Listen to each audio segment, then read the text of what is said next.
Welcome back to doctor Shehala's cell tips. ഇന്ന് നമ്മളിവിടെ ചർച്ച ചെയ്യുന്ന വിഷയം ഹൈപ്പോ ടെൻഷൻ അഥവാ ലോ ബ്ലഡ് പ്രഷർ. അതായത് നമ്മുടെ സിസ്റ്റോളിക് പ്രഷർ 90-ൽ താഴെ പോവുകയും ഡയസ്റ്റോളിക് പ്രഷർ 60-ൽ താഴെ പോവുകയും ചെയ്യുന്നു. ഇടയ്ക്കിടയ്ക്ക് ബി പി കുറയാനുള്ള കാരണം എന്താണെന്ന് നോക്കാം. പ്രധാനമായും ജലാംശത്തിൻ്റെ കുറവ്, അതുപോലെ തന്നെ അമിതമായ രക്തസ്രാവം, അലർജി, ഹൃദയമിടിപ്പിലുള്ള വ്യത്യാസം, ഹൃദയ സംബന്ധമായ മറ്റെന്തെങ്കിലും അസുഖങ്ങൾ കൊണ്ട്, അതുപോലെ തന്നെ എൻഡോക്രൈൻ ഡിസീസസ് ആയിട്ടുള്ള തൈറോയിഡ്, ഡയബറ്റീസ്, ഇത്തരം അസുഖങ്ങൾ കൊണ്ടെല്ലാം ബി പി ഇടയ്ക്കിടയ്ക്ക് വളരെയധികം കുറയാം.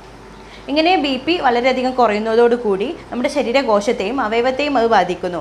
ഓക്സിജനേറ്റഡ് ബ്ലഡ് നമ്മുടെ ശരീരത്തിലെ എല്ലായിടത്തേക്കും എത്താതിരിക്കുകയും ഇതുമൂലം തലകറക്കം, കണ്ണിൽ ഇരുട്ട് കയറുക, ഓക്കാനം, ഇത്തരം ലക്ഷണങ്ങൾ കണ്ടുവരുന്നു.